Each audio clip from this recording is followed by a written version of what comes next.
Hey there everyone, I'm going to be doing a flip through and little bit of a review and showing you how we use this fine arts part of our curriculum in just a second. First, I want to share a quick blessing, as I like to do on my channel. I like to try and encourage my followers to live thankfully and find blessings each and every day, not in just those big life moments.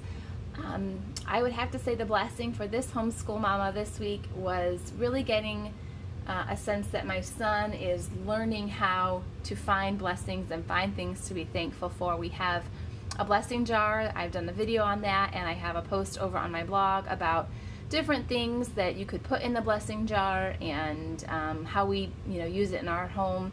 And we also have a poster, What Am I Learning About God? And we are just filling that up, and he's coming up with these things on his own now at this point, and that is the real blessing, that he is starting to think of things on his own, and there's not so much prompting from me, and that's just a true blessing. I'm sure many of you can relate to that.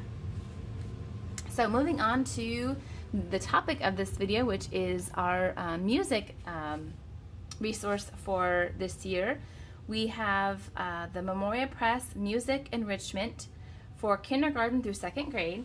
Now my son is in second grade level work for the most part, and so obviously we could just do the kindergarten, or we could just do the second grade selections, but I've actually opted to work through this a little quicker and just do the whole book because it's just so well done. I really love it. So we're just doing the whole thing.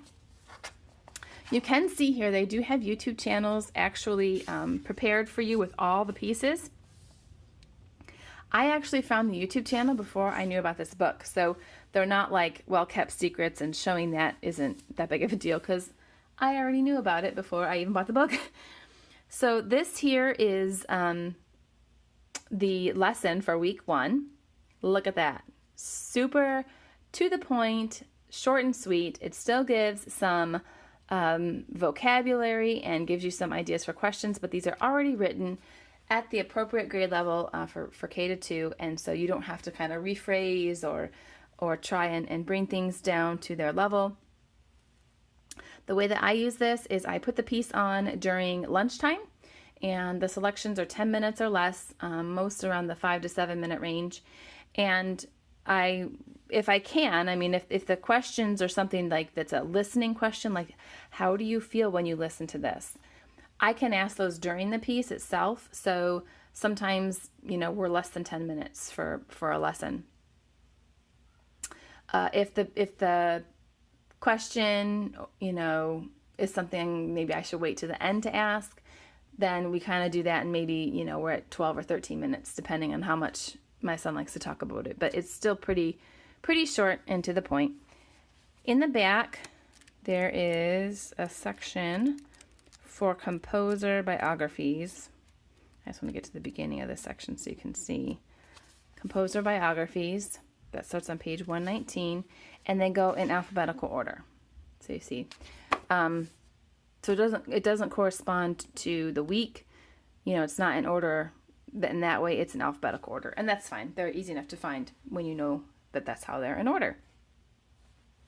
They also have in the back a glossary, which is in front of the biographies.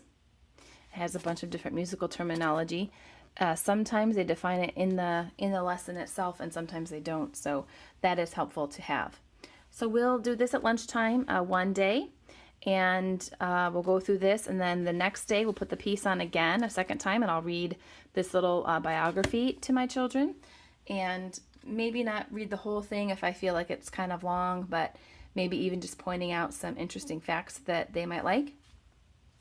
And then what I'll do the third day is I have some flashcards. I actually don't have them down here with me right now, but they're like this. They're like those Target dollar spot flashcards, and they have musical instruments on them, and there's a bunch of different facts about the musical instruments. Sometimes we'll get those out and we'll try and listen to the piece that third day, and they'll try and hold up a flashcard of the instrument that they think is playing or something like that. Or maybe we'll get out our classroom instruments that I have, and they'll try and tap the rhythm of the piece along with it, something like that. on that third day that we listen to it. But that's it. We just listen to each piece 3 times a week.